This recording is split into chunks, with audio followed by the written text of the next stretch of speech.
On clôt ce volet sur la presse pour passer à autre chose.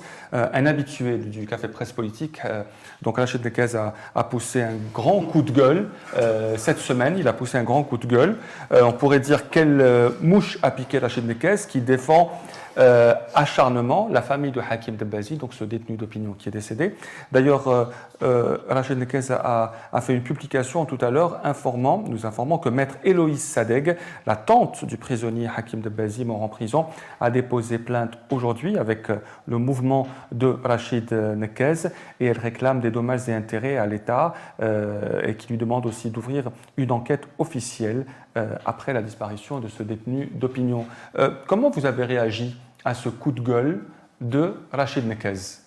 Hassan. Moi, je pense qu'il a été, bon, j'ai suivi un petit peu, il a été très très fort, très percutant comme d'habitude, mais il m'a semblé qu'il a quand même dépassé les limites. Donc à un moment donné, il s'en est pris même au peuple algérien dans son entièreté. Il dit que après, il dit, si jamais demain je meurs, donc... Après il dit Hacha les Maïstan. Il le dit. Mais c'est comme s'il... Comme s'il découvrait le fil à couper. Depuis longtemps qu'il n'y a pas eu de réaction. Il y a eu Fakhar qui est mort déjà, il y a eu Tamal. C'est pas la première fois. Donc il est choqué pour Hakim Dabazi et tout. Bien sûr que nous partageons tous le souci qu'il y ait une commission d'enquête, c'est la moindre des choses à faire. C'est un jeune qui est mort quand même.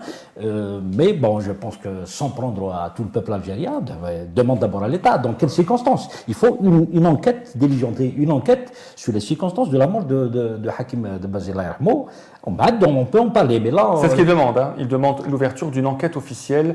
Ah oui, mais qu'est-ce qu'il attend du peuple quand il dit Shab et tout ça? Il veut qu'on sorte dans la rue, on fait un hirak bis. Voilà. Qu'est-ce qu'il veut? J'essaie de comprendre en tant qu'homme politique, en tant que. Personnellement, certains ont tendance à taper toujours comment il s'appelle, Rachid Nekez. Moi, parfois, je le trouve vraiment, parfois brillant même. D'accord. Son dernier passage sur le CPP, il m'a vraiment plu. C'est qu'il a décliné des idées, une feuille de route. C'est assez intéressant. C'est quand même quelqu'un qui a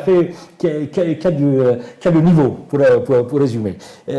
Après, bon, voilà, une autre sortie médiatique comme ça, maladroite, puis il s'en prend au peuple, il condamne tout le monde. Voilà, c'est comme quelqu'un il en a marre, il l'expose comme ça à la face de tout le monde. Je pense que c'est pas comme ça qu'il faut réclamer une commission d'enquête, tout le monde va soutenir, tout le monde réclame ça, mais sans plus, il faut pas... Pour moi, il est excessif. C'est trop facile de s'en prendre au peuple algérien. Celui qui touche au peuple algérien, je ne peux pas le suivre dans sa logique. Non, le peuple algérien est totalement innocent.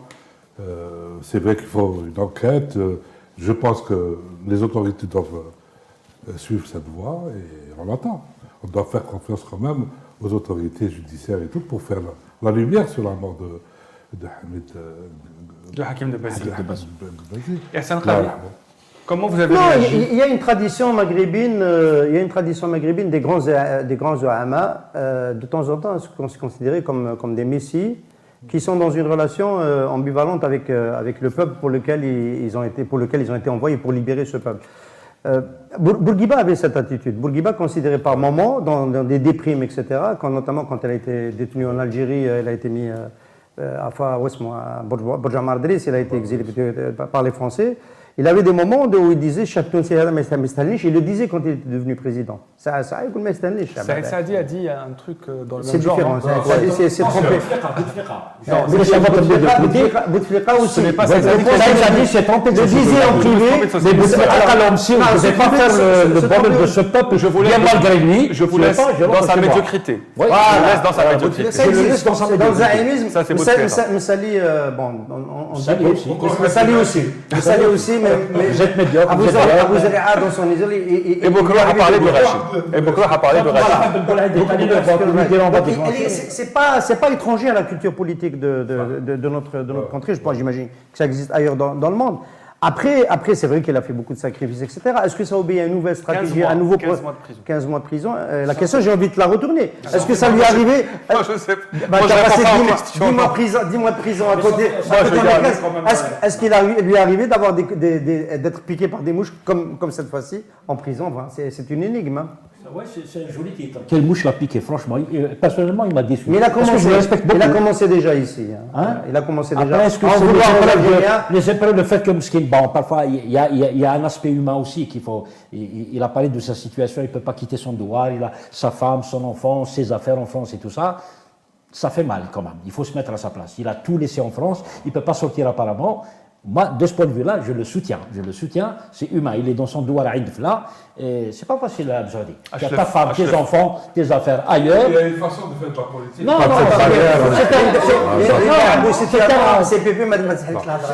exactement, c'est un homme politique. Et puisque c'est un homme politique, c'est révélateur, d'après moi, de sa frustration et de sa déception, pour ne pas dire son échec. Et je trouve aussi qu'il n'a pas fait l'effort de comprendre la société algérienne. Pourquoi les Algériens ne réagissent pas ce n'est pas la première fois pour Hakim de Bazil, il y a eu Kamaldin Frar, il y a eu Mohamed Tamalti, c'est le premier détenu du il n'y a pas eu de réaction. Il y a eu Ramzi Yato aussi, qui cherche aujourd'hui après l'affaire de Ramzi Yato, de Walid Naqish. Pourquoi les Algériens ne réagissent pas, notamment en dehors du cadre des grandes manifestations de masse? Moi, je trouve qu'un homme politique, son devoir, c'est de comprendre, d'essayer de comprendre, d'accompagner, d'analyser, de trouver des solutions calmement. Et le rôle de l'élite, ce n'est pas de condamner la société ou le peuple algérien ou un autre peuple, mais plutôt d'accompagner, de comprendre et d'analyser pour trouver. J'espère qu'il acceptera de venir à 5 sur 5 après ce que vous venez de dire. Oui, voilà. Donc, je l'invite cordialement. On peut donc donner la parole bientôt à Rachid Nekez pour venir s'expliquer après son coup de gueule sur les réseaux sociaux, et il nous informe donc qu'une plainte va être déposée. Qui tient ce discours depuis longtemps, tout le temps, c'est Kamal Daoud qui pense que les Algériens sont toujours à plat ventre, qui se battent pour rien et qu'ils ont renoncé à tout. C'est un discours, bon, on va dire quelque part avec cette déclaration, Nekez rejoint un petit peu Kamal Daoud. Pour que les choses soient claires, il n'a pas tout à fait tort, ce qu'il dit, mais l'assumer comme ça publiquement pour un homme politique. Ah, donc vous voulez dire qu'il a raison, les caisses, mais qu'il n'aurait pas eu. Il y a une part de vérité. Maintenant, si vous voulez qu'on parle. Mais pourquoi? C'est ça. Si vous voulez qu'on parle de l'Algérie d'aujourd'hui, pourquoi les Algériens ne réagissent pas? Oui, ça mérite vraiment. Parfois, c'est une société. C'est notre débat. On a du mal à comprendre. C'est un champ ouvert pour les sociologues. Parfois, ils te laissent. Tu vas te casser la gueule. Parce que les Algériens ne lui prêtent pas attention, parce que lui, il veut être à tout prix président de la République ou un leader politique de 15. Il a beaucoup de suiveurs, de followers sur les réseaux sociaux. Il a beaucoup de prénoms aussi. Il pose une problématique. Lui-même, la seule erreur pour Nekez, me semble-t-il, c'est le fait qu'il limite ça uniquement à la mort de Hakim de Bazil, alors que les Algériens ne réagissent pratiquement à rien du tout. Et ça, c'est un vrai problème. C'est pour ça que même on a du mal à expliquer, par exemple, pourquoi les Algériens ne votent pas. Souvent, nous votons, même bien avant de même du temps de... Hein? Bon, mais il n'y a pas de réaction, on ne soutient pas. Il n'y a que le football qui rassemble les Algériens. Ah, Belmadi, Wajir Saad, Wajir, je ne sais pas qui. Même quand Belmadi a dérapé, on l'a soutenu. Il y a une explication toujours sociologique et politique à des cas comme ça où le peuple. Et on peut l'expliquer de plusieurs façons. Le peuple est fatigué. Pourquoi il est fatigué, ce peuple? Qu'est-ce qu'il a fait, ce peuple? On arrête ce débat parce que... Qu'est-ce qu'il a fait, ce peuple, pour être fatigué? Quoi? Le terrorisme n'explique pas tout. On est résilient, on a des la solution facile. Là, le terrorisme... La politique qui a été exercée sur le peuple algérien pendant des années. Il n'y a pas de démocratie, ok. Il n'y a pas de démocratie. La société civile a été cassée. On ne prend pas on n'est pas courageux, peut-être. On ne touche pas au peuple algérien. Il a montré ses capacités, il a montré son courage au moment où il fallait le faire. Il n'a pas jugé utile d'intervenir pour le 15, il a ses raisons. Moi, je pense qu'il est en train de préparer sa stratégie de sortie. Exactement. Est-ce qu'il n'est pas exclu avec cette déclaration? Moi, je pense qu'il s'est exclu. Parce que c'est nul ce qu'il a fait, c'est Mais vraiment mais nul. il dit déjà, Lachnekezzi, qu'il n'est candidat à rien. Ah oui, il est en train de est-ce que quitter ça le peut- champ oui, politique. Est-ce que ça Je peut le crois. l'autoriser Moi, je à le dire crois pas. des Par choses dépit, Parce par que dépit. Hassan Mali a raison de dire que ce sont des choses qui ne se disent pas, même si c'est un peu vrai. Oui, mais pour Non, les non, non, politiques, non. c'est- Tout le monde sait qu'il y a des cycles de mobilisation qui obéissent à des règles. Il y a des moments où les gens sont prêts à sacrifier et à aller faire des choses parce que c'est le momentum. Et puis, il y a des moments de reflux. Dans les moments de reflux, ce sont les élites militantes qui maintiennent. Les moments de reflux, c'est aux élites militantes de maintenir le cap, de dire attention, il ne faut pas reculer au-delà d'un certain cap, il faut maintenir les revendications, etc. Et Rachid Naqas devrait faire partie de ces élites-là qui devraient dire cela Voilà. pour empêcher un recul trop fort, c'est tout. Il y a la faillite de la classe politique, il faut en parler. Oui, mais Vous n'avez la classe politique a été poussée vers la faillite. Oui, C'est le d'accord. système qui a fait que la classe Assure le politique minimum de service après-vente. Tu as un parti politique, à moins de choses pour communiquer quand il se passe quelque chose. Ce n'est pas, très souvent, ce sont les journalistes qui appellent un parti politique. Vous avez une réaction par rapport à quelque chose. Non, Ils non. ne réagissent même pas par eux-mêmes, les partis politiques. Et puis le peuple algérien Nous avons des partis est politiques comme ça, on dit fatigué que par- nous méritons. Non, les Algériens sont fatigués aussi par toutes les tentatives de récupération. De tous les courants politiques, on l'a vu pendant le Hirak, il y a eu d'innombrables tentatives de récupération.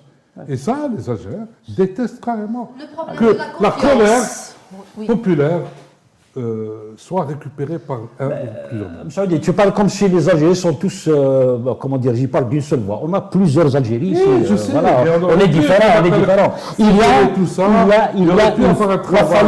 la faillite est politique d'abord. La Non, faillite, mais il y a eu un empêchement. la faillite en Saoudi, elle est politique. La faillite, elle est politique, elle est médiatique, bien sûr. C'est-à-dire quand il n'y a pas de liberté politique, il n'y a pas de liberté médiatique, il n'y a pas de liberté d'expression. Quand Tu ne peux pas un activer. parti qui n'arrive pas à se réunir dans son siège, À l'âge. Parce qu'on l'empêche de se On l'empêche, bien sûr. Voilà. c'est ce que je parle de ça. C'est ce que je dis. Je te dis C'est que ce le je dis. système. Il fait un congrès, on lui donne pas d'autorisation. C'est pas normal quand même. C'est pas normal. La transition est toute trouvée. Donc moi je pense que la clé, elle est chez le président Tebboune. C'est à lui de.